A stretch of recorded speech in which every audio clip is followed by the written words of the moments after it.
talking us through the Towy Coracle. Thank you so much. Prynawn da, good afternoon. Diolch i chi gyd am ddod yma I weld fy narlith gyhoeddus. Mae'n bleser I allu rannu ymchwil o ran yn ddoethuriaeth gyda chi heddi. Thank you all for coming here this afternoon to listen to my presentation here today, which is a part of my research, which was a case study in my doctoral research project. Thank you to Sarah for the opportunity to share my research as part of this year's research seminar series. And I suppose I should also thank the Carmarthen Coracle and Netsman's Association, who shared and advertised this talk was happening this afternoon. And I've got a member of that association that's come down to watch the talk today. Before I sort of dive into my discussion about these rather strange and peculiar crafts, that is the focus of my talk today, I think it might be useful if I give you a bit of an introduction to who I am in relation to the school and to map my academic journey thus far. So to give you, perhaps those of you looking towards masters or further career in academia, as to the kind of pathway that is available to you here at CSAD. So, despite what the appearance of my presentation might signify, I'm actually a product designer by training. I graduated here at the school from the BA program in 2014, after which I then did the Global Design Master's program, before it was called that. In 2019, I became an associate lecturer here at CSAD. I can see some of my past students in the audience. It's good to have you here. And then last year, in June 2023, I successfully defended my PhD thesis. And as a matter of fact, I'm due to submit my corrections this time next week, actually. So it's all coming together quite nicely towards the end here. The title of my PhD thesis is Form Follows Form Giving, an ecological reading of designed things. And as I mentioned, it's a case study from that thesis that I'm going to be discussing with you today. So one of the first questions I want to address is why this thesis? From a personal perspective, I've always been enamored by form, as I suppose many designers are, and that's what sort of initially got me into the product design program and being trained as a product designer. However, sort of more formally, the drive or the momentum behind my thesis is the result, or can be rested on, these 5 presuppositions presented here by Irwin and Baxter. So firstly, I fully believe that we live in a world of form, both natural and man-made. Secondly, that design is primarily a form-giving activity. Thirdly, that design is implicated in most of the social and environmental crises confronting us on a global scale. Fourth, one of the root causes of unsustainable design is the fragmented way designers think about form. And then finally, that a better understanding of how natural forms come into being and pass out again can inform a more holistic and ecological design process. Now, whereas Irwin and Baxter propose adopting a Goethean sort of phenomenological view that traces organisms or plants through their entire life cycle as part of informing then their more ecological design process, I'm much more interested in the forces, processes, and things that are at play in the growth of an organism, such as a plant or an animal, and then using that, or sort of bringing that then to inform my understanding of designed things, or a more ecological understanding of designed things. In this way, my thesis and my sort of research area of interest sits in a long tradition of design thinkers who have looked to natural systems to inform their understanding of design, such as, of course, Irwin and Baxter, who I mentioned in the previous slide, but also Christopher Williams in the 1981 book Origins of Form, Christopher Alexander in the earlier 1964 Notes on the Synthesis of Form, Darcy Thompson's 1917 on the growth, on growth and form, and perhaps most famously, though largely overlooked in this regard, is what, in his own words, the architect Louis Sullivan described as a long contemplation of living things undertaken in the 1896 essay, Tall Office Building, Artistically Considered, that brought him to realize the now famous design dictum, form follows function, or form ever follows function, as it was originally coined. However, unlike Sullivan, who was a deeply religious man, and who therefore adopted a transcendental and thus divinely teleological position that took for granted the world as if pre-designed by some sort of suprahuman intelligence, or God, if you will, and that every problem thus had its own preordained solution, I draw from a number of contemporary discourses in anthropology, archaeology, and ecological thought that emphasize the existence of phenomena and things as being deeply relational and contingent on their dependence on other things. So a very ecological approach that is informed by a group of interdisciplinary thinkers. So for example, in Ian Hodder and his book Entangled, I find a view that recognizes the way that humans and things not only depend on one another in a way that gives stability and affords possibilities for human society, but that also creates constraints and entanglements that trap people into further practices of maintenance and care. From Tim Ingold, I adopt a view of life and creativity that emphasizes an almost animic ontology that recognizes things not as discrete, bounded nodes, but rather as lines of movement and growth in amongst other lines of becoming that sort of act almost like a thicket of relations, kind of like Darwin's entangled bank. Finally, then, from Timothy Morton, I take an ecological view that understands everything as being connected or having to do with something else, allowing me to draw connections between things that might not, on the surface, appear connected, but are rather and actually really contingent on each other in order to exist. Consequently, although I am, as I mentioned, an industrial designer or a product designer by training, in terms of a research community and the intended audience for my research, my area of expertise sits very much outside mainstream design research and is intended for, or sits within rather, a growing body of post-humanist design philosophy discourse that is attempting to undo or perhaps unbuild design in terms of its humanist, industrial, and predominantly Western traditions, and to rethink it, therefore, from a more radical set of rationalities attuned to the relational dimensions of life. So in Tony Fry, then, in his focus on the ontological power of design, he largely rethinks design in terms of its ability to, what he says, defuture, that is, to negate the possibility of futures in which there is a future for us, and the subsequent need, therefore, to reorient design towards sustainment, that is, a mode of being which looks to prolong our time here on Earth. In Arturo Escobar, then, his focus is on the need for design to aid the transition from the one-world world onto epistemic order that we currently live and breathe as sort of the epitome of modernity, to a future or a pluriversal future in which many worlds or onto epistemic orders can coexist.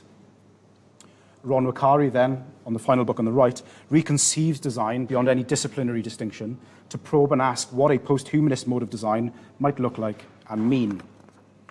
And that is based on a fundamentally different understanding of designed objects and products as agential and vibrant things. As a matter of fact, anybody who's interested in a sort of design education contra to that of design in service of industrialization and consumerism, then you wouldn't go far wrong with reading these three texts. So why design philosophy? Well, the reason I say design philosophy as opposed to design thinking rests on that very point that I'm not trying to contribute to design as it currently is. I'm trying to think how design might be different for the future. And in this way, design philosophy opens designs to be interrogated on three fronts. Firstly, in light of design's ever-increasing pervasiveness, that is to say that we are living in a world that is increasingly designed, and the objects and artifacts and material culture of this designing are becoming increasingly powerful in the ways that they shape what it is and means to be human. Secondly, then, it allows an investigation or interrogation of design within the context of the conditions of now. We are currently living in a time of interrelated crises in which design as an ontologically worlding and thus future directing force is deeply implicated. And then finally, the third frontier is sort of beyond the parameters of professional design. To be able to ask the kinds of questions that are deemed necessary based on the first 2 points requires that these questions are asked outside of the paradigms and purview of professional design. Professional design is ultimately in service of industry, and therefore it finds it very difficult to ask critical questions of its own purpose and goals. So, what is my contribution to knowledge in this sort of emerging area of discourse as I've framed it? Well, if we take the visual metaphor that Ron Wakari used to describe the philosophical understandings that underpin the definition of thing within design discourse currently, he says that it rests on a sort of three-legged stool, or is a three-legged stool, comprising of an understanding of things as mediated or mediating technologies from Peter Paul Verbeek. Secondly, an understanding of them as an assembly of vibrant matter, taken from the feminist new materialism of Bennett. And then finally, as sort of matters of concern and care from the likes of Bruno Latour. So if I can position then my contribution to knowledge and the contribution of my thesis to this area of discourse, it's the philosophical understanding of things as a meshwork of form-giving threads that is informed then by Ian Hodder, Tim Ingold, and Timothy Morton. So let me sort of try and unpack that a little bit and sort of explain what I mean by understanding things as a meshwork of form-giving threads. Typically in design, things or objects, chairs, for example, are usually understood and approached in one of two ways. What it does, that is to say its function, and what it means. Again, that's to say its symbolism or sign value. First, we can understand that if a product is to be useful, then it must be functional. That is to say, it must do what it was intended to do and manufactured to do. Secondly, though arguably of equal, if not greater significance, products are understood to signify values and are designed and used to convey a given or desired lifestyle of consumers. A Rolls-Royce, for example, is not only built or designed for the purpose of driving or being driven, as the case may be, but also to express the status and wealth of its owner. Similarly, whilst most chairs are primarily designed with sitting in mind, it could be argued that the heterogeneity of chair designs is at least partially the consequence of people's diverse tastes.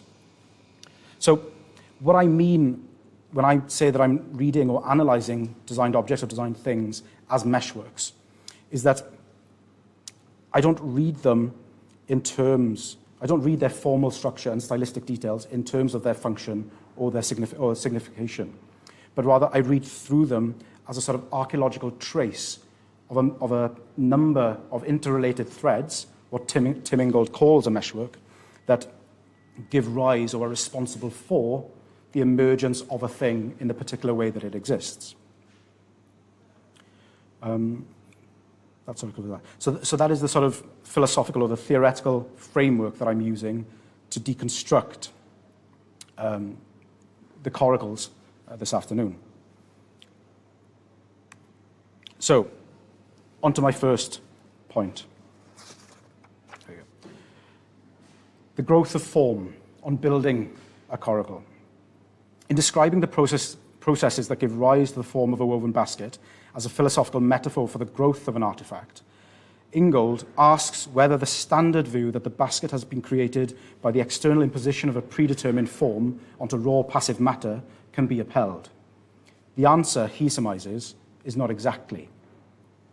In place of Ingold's example of basket weaving, I want to begin this case study by exploring the very same question in relation to coracle building. That is, whether the notion that the coracle has been constructed by the imposition of a predetermined form onto passive raw matter can itself be upheld. Now, my reasons for doing this are threefold. Firstly, to introduce the Towy Coracle in a manner that does not present it in its death, as it were, as a fixed and finished object, but instead shows it in its genesis as an emergent crystallisation of form-giving process.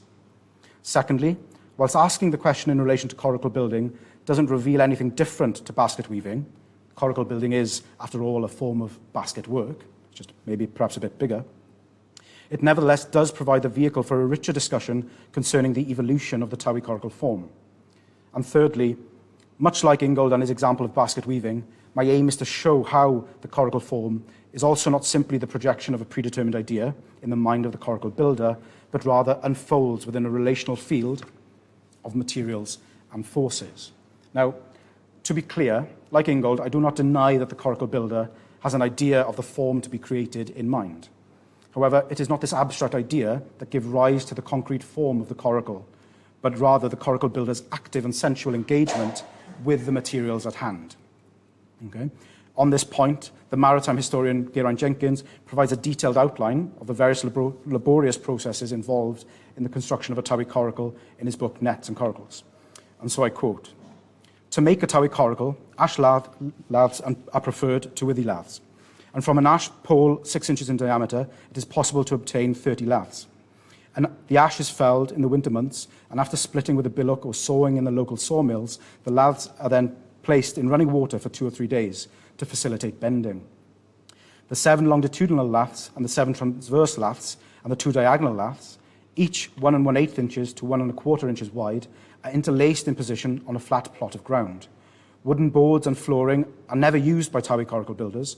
Instead of fixing their position by superimposed weights, as on the Tavy, the main crossings, those where the laths are not bent up, are kept immovable by means of forked pegs, called hooks, driven into the ground in such a way that the forked ends straddle the crossing of the laths at all important points. From 10 to 16 of these hooks are used as available. The 2 central cross laths are first of all bent up, and the seat, usually of red pine or some other softwood, is inserted. The gunwale is then plated with 2 plates above and below the seat. The remainder of the ash laths are then bent and inserted into the gunwale. To make the gunwale, hazel rods of 8 feet long are inserted into the gunwale. Thick as a finger are required, and about 45 rods of peeled hazel are required in order to make the gunwale of 1 coracle. These are placed in water for 3 or 4 days before plaiting. The wattled gunwale of the Towy coracle consists of 3 distinct lines of wattling, but the final wattled plait is not inserted until the coracle maker is perfectly satisfied with the shape of the framing. 5 yards of unbleached calico is required to cover the frame of a Towy coracle. This is cut to shape, and then calico is sewn onto the frame, ensuring that the cover is taut. On a sunny day, the coracle is tarred, and the leather strap for carrying is inserted into the seat. So, from that rather arduous and long-winded explanation of everything that is going on in these images, we see that far from standing aloof of the making process, willing the assortment of materials into a coracle form, the coracle builder is actively engaged in a reciprocal and quite muscular dialogue with the tensions and torsions of the materials at every stage. For example, to borrow from Ingold's description of basket weaving, the interlacing of the coracle's frame and gunwale entails, and I quote, "the bending and interweaving of fibres that may exert a considerable force of their own. Indeed, the coracle holds together and assumes a rigid form precisely because of its tensile structure." End quote. The form of the coracle, therefore, is not simply the result of an imposition of force from without, but the expression of a play of forces, both internal and external, to the materials that make it up. Viewed in this way, the form of the coracle is better thought as unfolding within a field of forces in which the coracler, or the coracle builder rather, is but one participant in amongst the world of active materials. More precisely, based on the excerpt series of images above, 5 key points can be drawn from the application of Ingold's morphogenetic account of making into the instance of coracle building. Firstly, that the form of the coracle is generated within a meshwork of strands that comprise the forces and flows of the practitioner, i.e. the coracle builder, the materials, and the encompassing environment. Secondly, that the properties of the materials are directly implicated in the form-generating process. Third, that the generation of the coracle's form is a process of autopoiesis, that is, the self-generation of the coracle's form of a system of relations over time, with the generative form acting as its own template. Fourth, the coracle is a crystallization of the form-generating activity within a relational field, with therefore regularities in its form embodying the regularities of the movement and processes that gave rise to it. And then finally, that the forces and flows of the wider relational fields, such as environmental conditions and processes, become inscribed within the resultant form. And so what I'm saying there is that the materials and, for example, having to wait for a sunny day play as much of a responsibility or a role in the making of the coracle as the human maker sort of in and amongst it. Okay? They're all equally playing a role. Now, whilst a morphogenetic account of coracle building reveals how the coracle form is not the result of the imposition of a preconceived idea onto raw passive matter, but rather sort of unfolds within a confluence of forces and materials, it nevertheless leaves a distinct aspect of the Towy Coracle form unaccounted for. That is, its specificity, its belonging to the River Towy. Said differently, whilst it might account for the coracle builder's active and sensual engagement with the materials at hand, it does not provide an explanation as for why, beyond any immediate difference in materials and or technique, the resultant Towy Coracle form should be markedly different from the multiplicity of distinct coracle types to have emerged from what has been described as a remarkable homogeneity in the design of coracles that occurred on the various rivers. So each of the 6 here, none of these are actually the Towy Coracle, but each of the 6 here belong to specific rivers in Wales. Now, to avoid the hylomorphic temptation of reducing this regional variance in coracle forms as being simply a representation of local tradition, as some have done, or as merely a reflection of the nature of the associated rivers, I now want to move to explore the thinking of Ian Hodder and his notion of fittingness. For Hodder, the way in which the attributes of humans and things fit or come into play, as it were, in specific historical and geographical contexts is never something that happens in isolation, but is instead always contingent on a wider entanglement of humans and things that make them possible and keep them just as people want them. As such, the traits of things that are therefore selected for, and that thus endure, are, in Hodder's view, always dependent on how they fit or are found to be fitting in relation to larger structures and entanglements of affordance and coherence. So, regional variance, a matter of fittingness. Now this is where we do have the Towy on the far right, and then the Tav, or the Taff, on the left. And these are 2 coracles that are probably as close to each other, close together in terms of geography or distance, as we can find.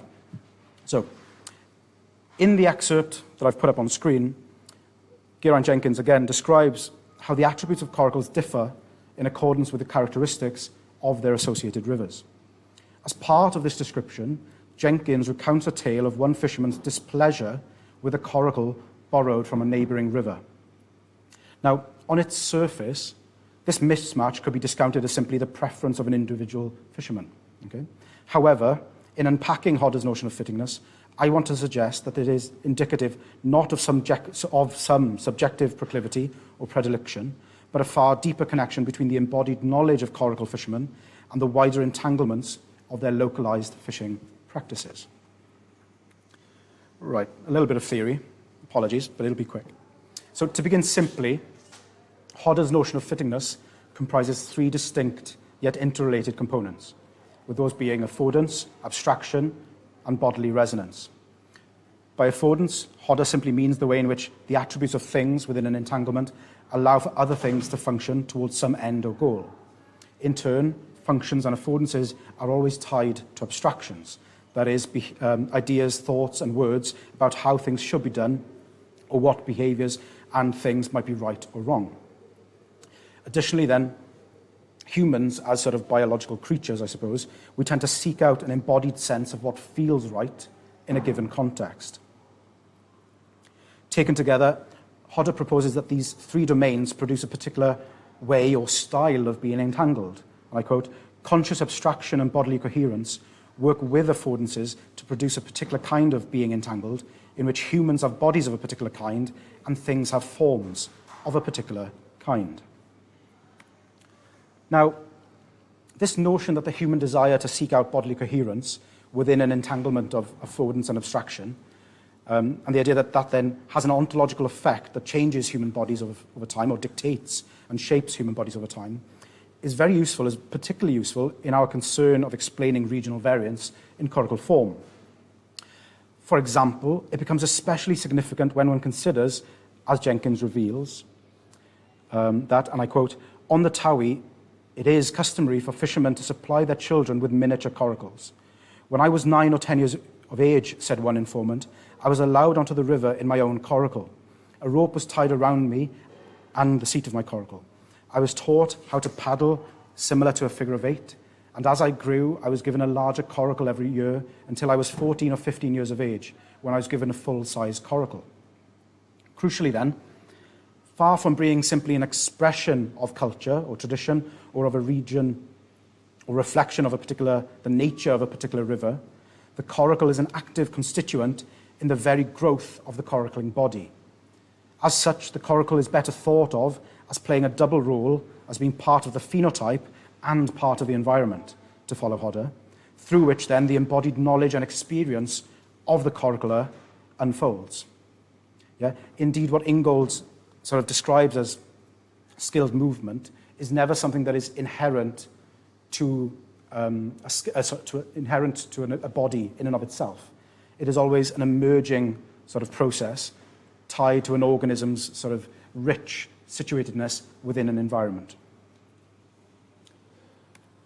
Consequently, recall then, in light of what has been rehearsed, the mismatch described at the start of this section can now be understood as a consequence not of some proclivity or predilection, but of how the entanglements of coracle fishing practices on different rivers result in varying styles of fittingness that not only produce things like coracles, nets, or paddles of a particular kind, but also, and in a far more profound way, produce coracling bodies of a particular kind. So here I've got two pictures. On the right is Raymond Rees. On the left is then of a younger boy. I don't know or don't think it's Raymond Rees, but it is taken in the same sort of spot. And what I'm suggesting is that this entanglement or this fittingness produces bodies of a particular kind that are used to things in a very particular way. Okay? So as such, regional variance in coracle forms ought to be attributed not simply to a tradition or a river's characteristics, but to an almost ontological feedback loop wherein the coracle fisherman's embodied knowledge and experience is as much shaped by the coracle as the coracle is shaped by him. Viewed in this way, the coracle is sort of my equivalent of Ingold's example of a kite, potter's wheel, or cello. That is to say, not an object with which one interacts, but rather a transducer that sets up a correspondence between the sentient bodily movements of a practitioner and the material flux of whatever might be going on. Thus, to borrow from Ingold once more, coracle and river do not so much interact as correspond. The coracle, in effect, sets up a correspondence between the animate movements of the coracler and the currents of the aqueous medium in which he or she is immersed. It is not that you need a river to interact with a coracle, rather you need a coracle to correspond with the river. Now, Hodder's contention that particular styles of entanglement produce things and bodies of a particular kind finds parallels with the design anthropologist Sarah Pink's notion of emplacement. For Pink, the environment of a sporting performance is not a passive backdrop in which human action takes place, but is rather an active constituent in how sporting bodies and events come to be configured. Following her proposition that a theory of emplacement invites consideration of how the diverse constituents of place events come to be entangled to produce specific configurations, I now want to try and move to situate the Towy Coracle form in its historical specificity by exploring the various ways in which coracle fishing on the River Towy is intricately attuned with the ecological contexture of its arena, the roughly 1 mile stretch of the Towy that is their world, as this beautiful excerpt from William Elias, who is the gentleman in the picture, describes. So the River Towy as place event. In an essay entitled From Embodiment to Emplacement, Rethinking Competing Bodies, Senses and Spatialities, Sarah Pink proffers a theory of place as a way of comprehending the environments in which sporting or performing bodies sporting performing body engages through his or her participation in training and in public events.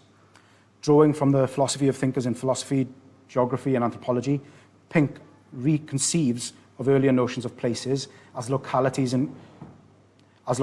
which have particular qualities, in favour of a view that recognises the temporality of place events as an intensity or nexus of things in process and in relation to each other. In so doing, she reappraises the sporting performance of bullfighting, in her case, not as something that happens in a place that one can return to, but as a constellation of processes in movement whereby the performance is made anew each time, and one's experience of the place event, whether as participant or spectator, is contingent on a host of temporalities, vibrancies, and things in flux, including other spectators and participants. Now, though coracle fishing might not be performed in a sporting arena or as a public event, as a skilled practice in its own right, it nevertheless constitutes the same engagement of the performing body within an environment that Pink details in relation to bullfighting. Indeed, if anything, that coracle fishing is carried out on a tidal river makes more explicit her notion of place, not as a bounded, pre-established space, but as a set of entangled and constantly moving and evolving components. Quite obviously, as a flowing body of water, no one point or part of the river is ever exactly the same from one moment to the next. The river's height and flow also fluctuates with the tide and the weather, and all this is to say nothing of the river's ongoing morphological changes as it meanders its course, or, for that matter, the migratory patterns and life cycles of the salmon and siwin, that is sea trout, that the coracles attempt to catch as they travel up the river to spawn. Thus, whilst the coracle fishing grounds in Carmarthen might be confined to only a relatively small section of the River Towy, what I'd like to propose is, as a place event, coracle fishing gathers a much wider loop of processes, forces, and things into its performance. Coracle fishing, to borrow from Pink once more, is thus much more than embodied and is better interpreted as part of a complex ecology of things. So, on this view, traces of the intricate attunement of coracle fishing with the ecological contexture of its environment can be found in the various understandings, customs, and nomenclature surrounding the practice itself.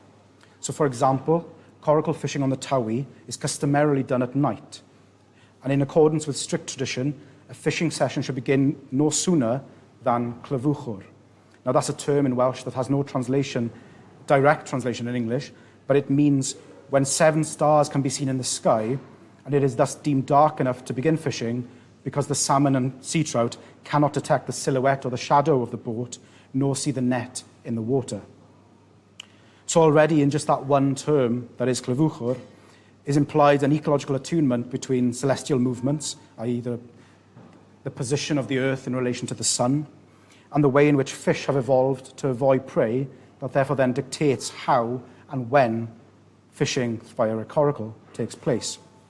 Now, additionally, prior to any fishing session, a coracler adjusts the number of lead weights attached to the net based on a visual assessment of the river's level and flow, so as to ensure that the net floats perfectly along the river's bed.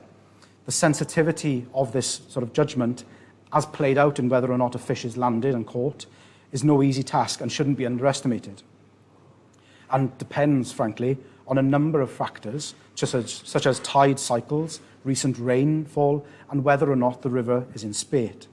So again, an attunement that by necessity takes into account the dynamic interplay of geological and weathering systems is at play to ensure a successful catch. The success of a fishing session is not only determined by how well prepared or knowledgeable a coracler might be, but also by environmental factors and forces. As attested by the proverb, when it blows from the east, fishing is least. When it blows from the west, fishing is best. One's likelihood of catching a fish also has to do with the direction and temperament of the wind. Crucially, this proverb has nothing to do with superstition, though there are plenty of myths associated with coracle fishing, but rather describes the stark difference that a headwind or tailwind makes to one's ability to control the net, with Gwynta Môr, that is the ocean's wind, arresting the pull of the river's current and enabling greater control over one's craft. Indeed, and I love this little bit, how well one might be able to hear what some coraclers describe as a silent noise travelling from the fish into the net and up into the fisherman's arm is understood as being contingent on a host of things coming together in such a way that everything simply feels right. And a little sort of point to add to that a little bit is that coraclers that are said to not have a very good feel for the net in the water, or that they can't feel when a fish is maybe brushed up against the net, are said to have deaf hands. Okay, and consider then the following example, I quote, "And many fishermen have preferences as to whether they occupy the left or right hand positions. One fisherman, for example, says, 'I've always fished with my left hand, and I'm completely deaf in my right, for I can never feel a fish with it. If my partner is also used to fishing with the left hand, I have to drift downstream with my back towards my partner so that I can hold the net in my left hand. So the sensitivity of all this that is going on is very sort of delicate. And fishermen or coraclers will go out of their way to ensure that this delicacy, that this contingency of keeping everything just right is upheld. Coracles, counterpoint, and change. So, when monofilament nylon first came onto the market, it took me 10 years to develop a net that could compete with old linen and hemp nets. Eventually, I was successful in my design, and it's generally in use today. North Sea gas put an end to the local gasworks, so our readily available cheap source of waterproofing material, pitch and tar, has gone the way of the wind. Add this to the construction of Llynbrianna Dam at the headwaters, resulting in flow levels half of those 16 years ago. Yet another change raises its head in the fiberglass coracle, a boat with anti-rot properties, but a rotten boat to ride in. Now that's an excerpt taken from Raymond Rees, the actual coracler on the far right, holding the net in this picture. And he's sort of recounting the drastic changes that he's witnessed sort of over, well, in his lifetime then, as a coracler. So that's what I sort of want to talk about now then in this section is these changes. And as was seen then in the previous section, traces of coracle fishing's emplacement within a complex ecology of things can be read directly in the performance of the fishing session. However, other, less explicit traces of coracle fishing's intricate attunement with the environment, sort of its place event, or the ecological contexture of its environment, can also be read in the evolution of the Towy Coracle form. Now, over the course of the 20th century, 3 distinct variations of Towy Coracle have been developed. Firstly, there's the traditional, shall we say, Towy Coracle with the hazel-plated gunnel and calico skin, as was discussed in my first section on building a coracle. Secondly, then, there's a slight variation of the first, which is depicted on this picture on the left, which is still made with lathed pieces of wood, but also has then a lathed as opposed to woven gunnel. And then finally, then, which is the remainder of those coracles, is the modern monocoque variant made of fiberglass. So it's worth noting that all 3 variations of the Towy Coracle are largely the same in terms of their shape, and that what mainly differs between them is the methods and materials used for their construction. So as we saw in that earlier excerpt from Raymond Rees, these differences in construction methods are largely the consequence of the availability of materials to the coracle builder at a given time. Thus, as certain things dwindle or go the way of the wind, as he mentioned, alternatives are sourced and adaptations are made. So on this point, actually, all 3 of the variations have a particular set of circumstances or entanglements into which their design and development depends on or fits, as Hodder might say. For example, the lathed gunnel of the second traditional type is actually tied to the arrival of the new nets, which were getting caught and tangled in the woven gunnel of the earlier type. However, of particular interest to me today, or in relation to this case study, are what I would call the form-giving threads that gave rise to the modern fiberglass variant. So I've got a little video to play shortly, but I just want to preface that before we watch that video by saying, so to begin simply, the fiberglass coracle is not, as one might expect, or as it was attested to by Raymond Rees, by describing it as a rotten boat to ride in, it's not attributed to a desire for better performance or as the brainchild of an innovatory coracle builder. Rather, as recalled by Malcolm Rees, Raymond's son, the introduction of fiberglass coracles or boats to the Towy is in fact put down to a sudden and not insignificant change in the coracle fisherman's environment. And he notes, and I quote, "The fiberglass coracle was brought in the 1970s when the Towy was dammed at its source, and almost overnight the river levels dropped and there were rocks and trees and shale banks that became a problem for us. Not so much when fishing, but getting in and out because the river levels were so low. If we were getting in and out of the traditional coracle, we would puncture a hole in it. So we had to come up with a more robust, firmer model. Now, hopefully, this video will play. For centuries, the River Towy must have looked much like this, flowing strongly from the mountains of central Wales southwards to the Bristol Channel.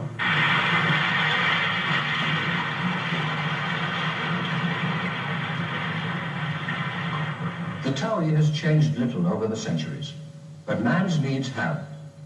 Today, water is precious and scarce.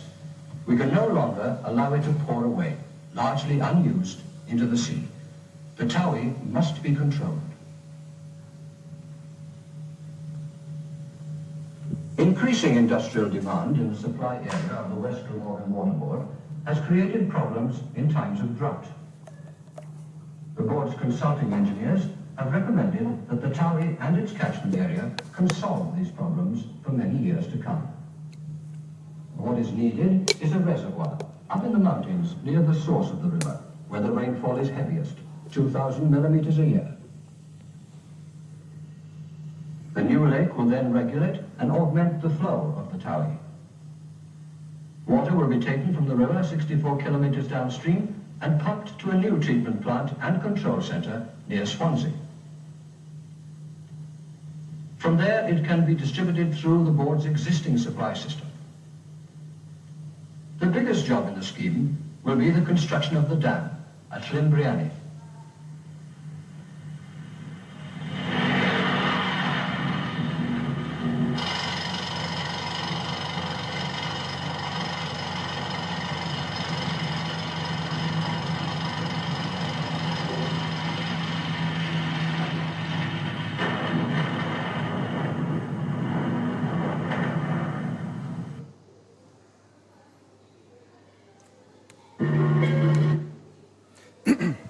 So, based on that sort of video and the circumstances that I've laid out surrounding the development of the fiberglass Towy Coracle, then it's not a typical story of innovation, as I mentioned, but something more akin to an evolutionary adaptation brought about through a seismic shift in environmental conditions. Indeed, much like a well-adapted organism, the number of fiberglass Towy coracles has grown such that today, an estimated 90% of the coracles in use on the river are of this modern variety. In this regard, the introduction of the fiberglass Towy coracle is best understood not as the product of human ingenuity, but rather as an expression of what the biologist Jacob von Uexküll described as the contrapuntal coupling of an organism and its environment. Uexküll used the example of a flower and a bee to surmise the relation, stating, were the flower not bee-like and were the bee not flower-like, the consonants could never work. Crucially, what von Uexküll meant when he described the bee as being flower-like and vice versa is not that the bee resembles the flower or that the flower resembles the bee, but rather that they take into their bodily composition certain aspects of the other so as to be able to respond to them. Now, in much the same way, I would like to propose that the fiberglass Towy coracle can be said to be dam-like. Yeah? Again, as with Uexküll's example, this is not to say that the fiberglass Towy coracle resembles Llynbrianny Dam, pictured here. The spider and the fly, to use another example of Uexküll, are not fly-like and spider-like in that they resemble one another. Rather, the fly-likeness of the spider, as expressed in its formal structure and characteristics, are best understood as a melodic response to the formal structure and characteristics of the fly in counterpoint. The spider's form takes into itself certain aspects of the fly's characteristics so as to be able to answer to them. In the case of that pairing, so as to ensnare and eat the fly. Accordingly, what I'm proposing here is that the formal structure of the fiberglass Towy coracle takes into its configuration the effects of the dam on the river so as to be able to answer to the new environmental conditions, i.e. the uncovering of rocks, trees and shale banks as a consequence of the river level dropping, where the wood and canvas coracles cannot. Framed in this way, the modern variation of the Towy Coracle form can be viewed not as a pastiche of the traditional forms to have come before it, but as a crystallisation of a meshwork of form-giving threads in its own right. On this point, it's worth noting that Llynbrianna Dam was constructed in the late 1960s and early 1970s, as the sort of video suggested, to provide water security to the population and heavy industry of West Glamorgan. That will be Swansea, Neath and Port Talbot today. At the time, in fact, Port Talbot Steelworks, pictured on screen, was the largest steelworks in Europe, employing a workforce of 18,000 people at its height. As such, to borrow from the ecological philosopher Timothy Morton, I would like to close by suggesting that one could liken the introduction of fiberglass boats to the River Towy as being commensurate with the bomb pulse phenomena in carbon dating. The modern Towy Coracle is a trace of the environmental effects of heavy industry, written in Coracles. Thank you.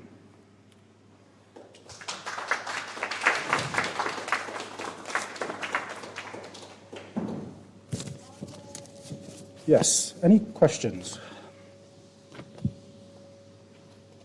a simple question. What got you fascinated by the coracle itself? What got you into looking into that case study? Yeah. So, yeah, great question. Why the coracle?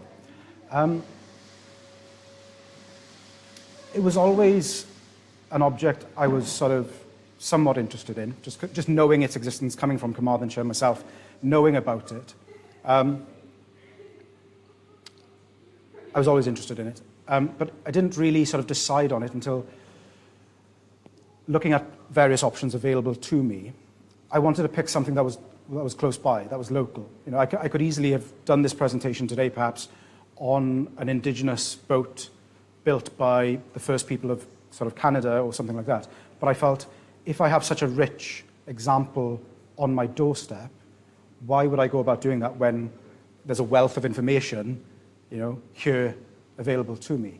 So I suppose that's what sort of kicked it off, was an inherent, as a native Welsh speaker myself, an inherent desire, I suppose, to focus on Welsh case studies.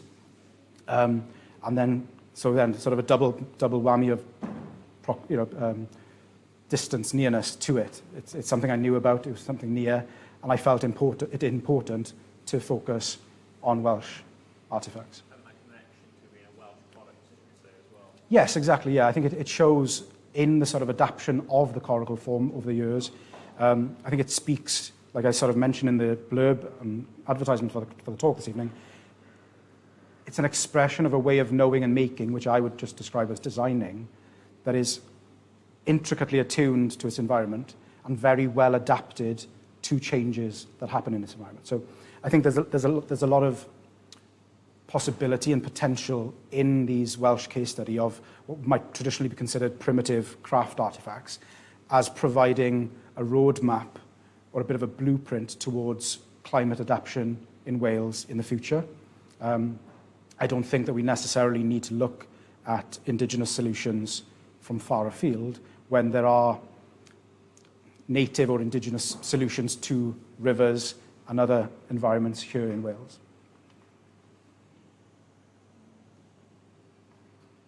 Yes? Have you ever, or are you inspired to use the coracle, either making or when sailing, I don't know, travelling, Sure. traversing? Coracling. Yes, absolutely. I think, so this case study sort of just started as more of a sort of intellectual exercise of the framework that I've developed as part of my contribution to design philosophy. But in the more that I've read around the coracle, I'm now fascinated with it in its own right and sort of as like I said, a blueprint for design, futuring, or however you want to frame it. So I think I am in frequent contact with the Coracling and Netsman Association in Carmarthen.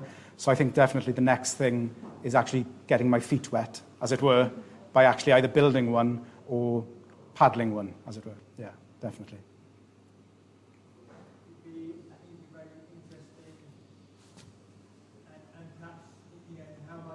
capture that experience with all of this knowledge Yeah. and thought.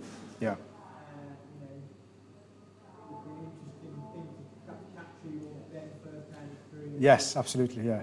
Yeah. I've done, you know, I've done very much the very typical academic thing. I've read a load of books and done a load of research on this, but I've not set foot in one. So maybe that's the, you know, that's the missing piece.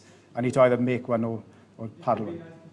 Oh, absolutely, yeah, undoubtedly. And I think if I could sort of be so bold as to call it, I think that sort of practice-based element that is missing from my research is something that post-doctorate I'm very much wanting to get back into. I think, yeah, there's definitely something there. I'm definitely interested in creating more artifacts that perhaps don't function or have meaning in the traditional sense, but are sort of deliberate archaeological traces to try and make these strange environmental effects that I'm sort of mapping here tangible in material form. So I think that's something I definitely want to look at pursuing more, the practice-based element of this and of these case studies. Yeah.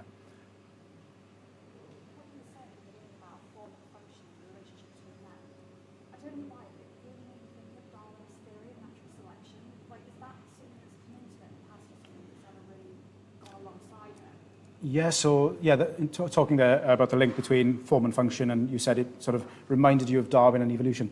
Yes, I mean, absolutely. There's, as I sort of stated in one of the first slides, that my understanding of how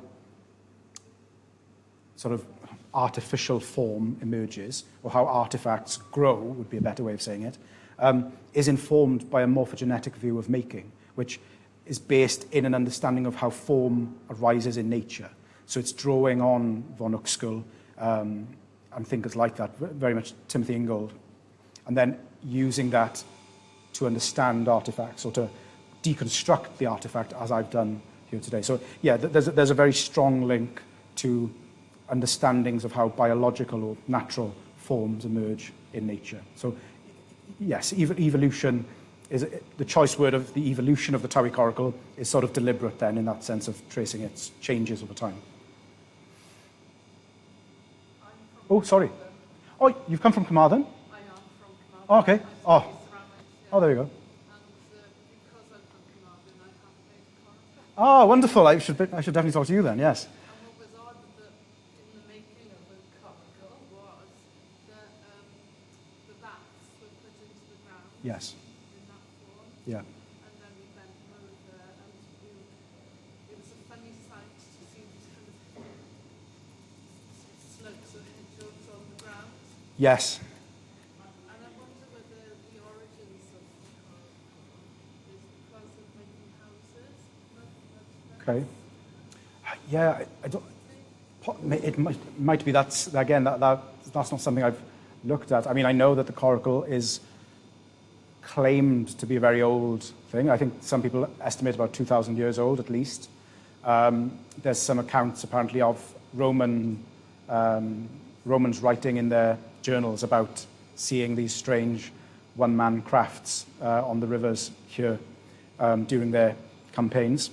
But yeah, I know what you mean in terms of like, I mean, if you look at that, what is that, the 7th picture along, you know, the coracle on its back, it is almost looks like a turtle or something on the ground. It's a very unnerving picture. Yes. Yes. Yes. Yeah. So that's something that did come up in my research. The idea that they're all sort of paddled the same. They're all paddled in a figure of 8 motion. So then the variance between them based on different, you know, in different regions or different rivers, if they're all paddling the same way, then the difference in form almost then means that it has to be sort of a counteracting, because each river will act differently. Some will be slow moving, some are fast, some have rapids, some are much sort of shallower and sort of gentle. So it's almost like there's a very direct trace between each regional variant of coracle and the nature of the river, as was attested by those quotes. But yeah, no, it's a really interesting dynamic between coracle and then their regional associations.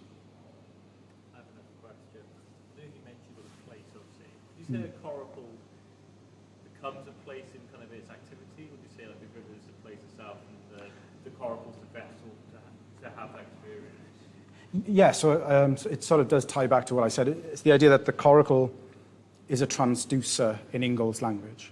You don't just simply interact with a coracle because it's not a dance of agency between three distinct things like coracle and river. It's much more of a, like the word that Ingold uses is a confluence. It's a correspondence. You're moving in accordance with what the river is doing back to you. And much like an instrument, I suppose, the coracle then acts as a transducer for your bodily movements and then the forces of the medium that you're engaged with. It's sort of it translates your movement into then something on the river that then feeds back in that sort of way. You'd say a coracle is a place. So no, I wouldn't. So sorry, to answer your thing. Yeah. So I don't. The term that I much prefer is place event, because just to say place is to presume a sort of